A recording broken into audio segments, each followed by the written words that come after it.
Hi అండి అందరికీ. నేను మీ సీత.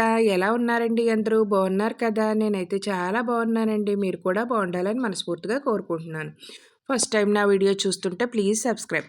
ఈరోజు రెసిపీ వచ్చేసి చిన్న రొయ్యలు పచ్చిశనగపప్పు కర్రీ అండి. ఎంతో టేస్టీగా ఉంటుందండి. చాలా బాగుంటుంది. మా చిన్నతనంలో మా అమ్మగారు అయితే చాలా టేస్టీగా చేసి పెట్టేవారండి. ఎంతో బాగుండే ఈ కర్రీని అయితే నేనైతే ఏ విధంగా చేస్తానో చూసేద్దాం రండి. చిన్న రొయ్యలండి. నేనైతే ఒక కప్పుతో అయితే శుభ్రం చేసుకుని పక్కన పెట్టుకున్నాను. ఇప్పుడు స్టవ్ వెలిగించుకుని కడాయి పెట్టుకుందామండి. కడాయి వేడెక్కాక ఆయిల్ని అయితే వేసుకుందామండి. 2 టేబుల్ స్పూన్లు అయితే ఆయిల్ వేసుకున్నాను.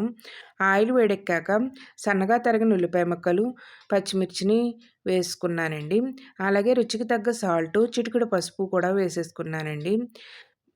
పసుపు, సాల్ట్ వేయడం వల్ల ఉల్లిపాయ తొందరగా వేగుతుందండి. ఇలా గోల్డెన్ కలర్‌లో అయితే వేపేసుకోవాలండి. ఒక స్పూను జీలకర్ర పేస్ట్ అండి. అది కూడా వేయించేసుకోవాలండి బాగా.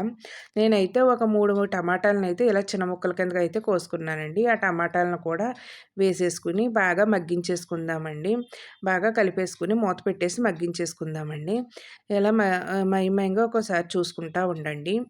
అలాగే మొత్తం అన్ని టమాటాలు మగ్గిపోయినాయండి. ఇలా మగ్గిపోయి ఆయిల్ అంతా పైకొచ్చేసింది.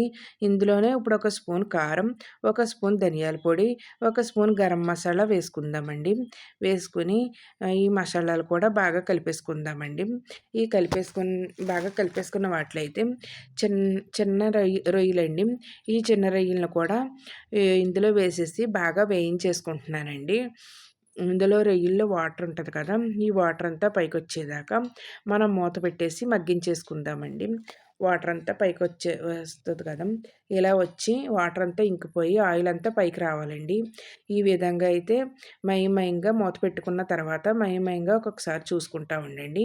నేను శనగపప్పునైతే ఒక చిన్న కప్పుతో అయితే కుక్కర్‌లో పెట్టి ఒక 2 విజిల్స్ అయితే వేయించేసుకున్నానండి.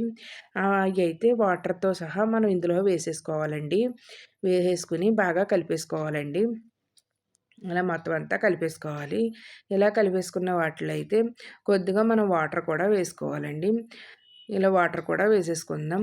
ఇలా వాటర్ వేసుకుని బాగా కలిపేసుకుని మూత పెట్టేసుకుందామండి. మూత పెట్టేసుకుని ఆయిల్ అంతా పైకొచ్చేదాకా మనం ఈ కర్రీ అంతా దగ్గర పడ దగ్గర పడేదాకా ఉడికించుకోవాలండి.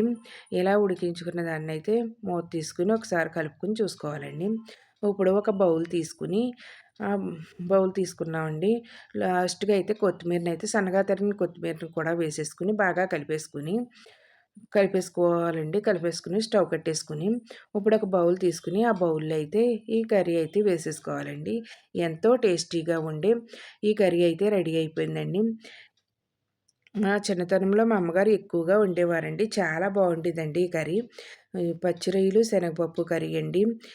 ఈ కర్రీ అయితే రెడీ అయిపోయిందండి. నా వీడియో నచ్చితే మీ ఫ్రెండ్స్‌కి, రిలేటివ్స్‌కి షేర్ చేయండి. ఈ వీడియో చూసి లైక్ చేయండి. ఈ రెసిపీని ట్రై చేసి నాకైతే కామెంట్‌లో చెప్పండి. మీకైతే ఏ విధంగా వచ్చిందో. ఎంతో టేస్టీగా ఉండే పచ్చి రొయ్యలు, శనగపప్పు కర్రీ అయితే రెడీ అయిందండి. ఈ క ఈ కర్రీ రెడీ అయిందండి. బాయ్ అండి. నెక్స్ట్ వీడియోలో కలుసుకుందాం.